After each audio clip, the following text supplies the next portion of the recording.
What the hell is going on around here? Lyft and Uber can't make up my mind.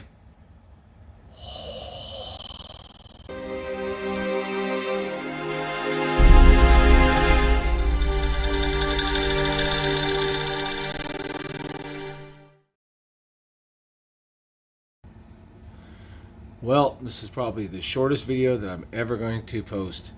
Lyft and Uber got a stay of execution today until next Tuesday, so you can drive this weekend. They made a liar out of me, and you know what? I'm okay with that. So they are not shutting down tonight. They will be shutting down Tuesday at, which will be the 25th, probably at 11:59 or 12:01 a.m. So there you have it. All those videos, all that work. Rideshare. You gotta love it.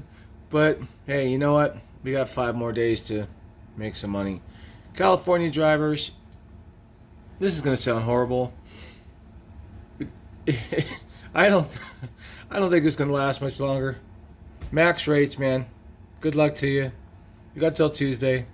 Be safe, be professional, keep it real. Drive on. Till Tuesday. Till next time, wish you the best of health.